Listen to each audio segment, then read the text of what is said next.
একই ম্যাচে গর্বের এবং লজ্জার নজির গড়লেন দুই ক্রিকেটার। আরেকটু খোলাসা করেই বলি, একজন ক্রিকেটার হলেন গর্বিত আর আরেকজন ক্রিকেটার হলেন লজ্জিত। কলকাতা নাইট রাইডার্সের অলরাউন্ডার সুনীল নারায়ণের কীর্তি লজ্জায় ফেলে দিল মুম্বাই ইন্ডিয়ান্সের অধিনায়ক রোহিত শর্মাকে। একটি বড় ১৭ রান করলেও এবারের আইপিএলে তেমন রানের মধ্যে নেই রোহিত শর্মা। প্রথম দিকের ম্যাচগুলিতে কিছুটা রান পেলেও শেষ কয়েকটি ম্যাচে একদমই রান পাচ্ছেন না। কলকাতা নাইট রাইডার্সের সাথে ১১ রান করে সুনীল নারায়ণের বলে আউট হয়েছেন রোহিত শর্মা। আর তাতেই রোহিত শর্মা, যিনি কিনা ভারতকে টি-20 বিশ্বকাপের নেতৃত্ব দিবেন কয়েকদিন পর, তিনি গড়লেন এক লজ্জার রেকর্ড। আইপিএলে এই নিয়ে নারায়ণের বলে ৮ বার আউট হলেন রোহিত শর্মা।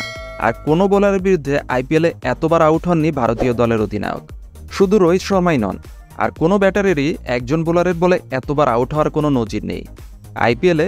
তাই লজ্জার এক নতুন রেকর্ড করলেন মুম্বাই অধিনায়ক রোহিত শর্মা।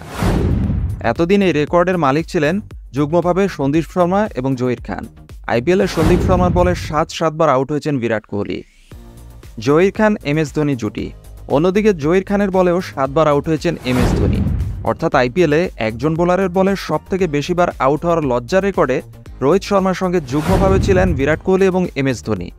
আবার এক ব্যাটারকে সবথেকে বেশিবার আউট করার রেকর্ডে সুনীল নারায়ণের সঙ্গে যুগ্মভাবে ছিলেন সন্দীপ শর্মা এবং জহির খান। এই ঘটনার পর এখন একচ্ছত্রভাবে এই লজ্জার রেকর্ডের মালিক হয়ে গেলেন রোহিত শর্মা।